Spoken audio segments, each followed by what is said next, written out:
Hi guys, WOD number 14. We're using weights for this one. Now if you don't have weights, you have a couple options. You can, it says kettlebells. You don't need a kettlebell. You can use a kettlebell, you can use a dumbbell.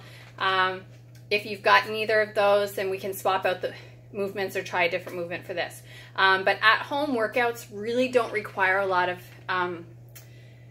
equipment. So if you are looking to invest in something for your at home, I highly recommend a set of dumbbells, maybe even two. So one heavier set, medium weight, and one lightweight set of dumbbells. And really you can do so much with that, and it's great to add that resistance.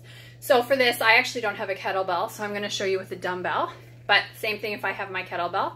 So we're doing 5 rounds, 10 kettlebell swings, 15 kettlebell deadlifts, and then we're doing 20 standing side crunches, okay? So with my kettlebell swings, we wanna think of our arms, they're just there holding the weight, okay? They're there to guide it. It's not my arms that are doing the lifting, okay? So it's my hips that are shooting forward to make that weight, whether it's kettlebell or dumbbell, weightless, and my arms guide it up to where I need it to go, okay? So instead of thinking of standing straight and pulling it up, because it's gonna be almost impossible depending on the weight you're using, we're gonna use the power from our hips, okay? Think of like a pendulum. Our arms are just there to guide the object. So if you're using a dumbbell, you're gonna hold it by the head, okay? So you have to be really careful, safety first. Feet are shoulder width apart. I'm gonna stand this way. So now it starts by sending my hips backwards, chest stays up, and flying my hips forward. So you can practice just by doing this and really making sure that the weight is feeling weightless and you're not standing there trying, I couldn't get this 20, I might be able to, 20 pounds very high without the power from my hips. So it's really key that you take time to practice this and get comfortable. So as the weight comes down, it's gonna hit between your legs and you're gonna pop your hips forward, okay? So let gravity take it down and then shoot it back up with your hips, okay? So with kettlebell swings, you have a choice. You can go to eye level or you can go straight overhead. So whatever you're comfortable with. But again, remember, it's not your arms doing the lifting, it's the power from your hips. So chest stays up, pop the hips, let gravity take it down. Pop the hips, okay? So from the side, if I was going overhead, exact same thing.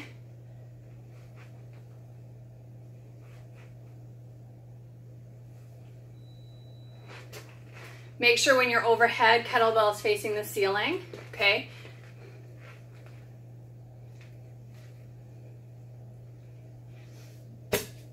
And we're in a good position. So when I'm overhead, I want to think about engaging my core. So I don't want to be arched. I want to be in this position when I'm in overhead, okay?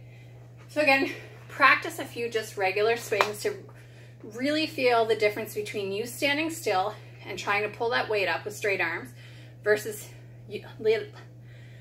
letting those hips do the work for you, okay? Kettlebell deadlifts, or for me, dumbbell. So if you had the kettlebell, handles would be up. Feet are about shoulder width apart, toes can be slightly turned out. Arms stay straight again. I'm gonna send the hips down and back. And come on up, squeeze the glutes at the top, which are your buttocks muscles. Come on up. So from the side, okay, we wanna think about sending the hips back and then sitting down in that chair. Come on up. So sending the hips back, then bend the knees slightly, okay? Notice my back stays nice and flat. And for that extra glute work, I'm gonna squeeze at the top. Okay, so if you're holding your dumbbell, come on down. Feel it through your hamstrings, and then up. Shoulders and knees, hips rise together, okay? For your last standing side crunches, you're gonna do 20. You're gonna do 10 per side, okay? So holding the weight or kettlebell in one hand, other arm is bent, you're gonna lean and then crunch through. So really wanna feel this side doing the work as we pull that weight up, okay? So try to keep your body in line and really feel that crunch. Then we're gonna switch sides. So same thing. I'm gonna lower and then come and crunch. So we really don't wanna go super fast with these because we really wanna focus on this pulling us up. So we wanna focus on that squeeze. So you're gonna hit that 5 rounds of those movements. This is a really good one, guys.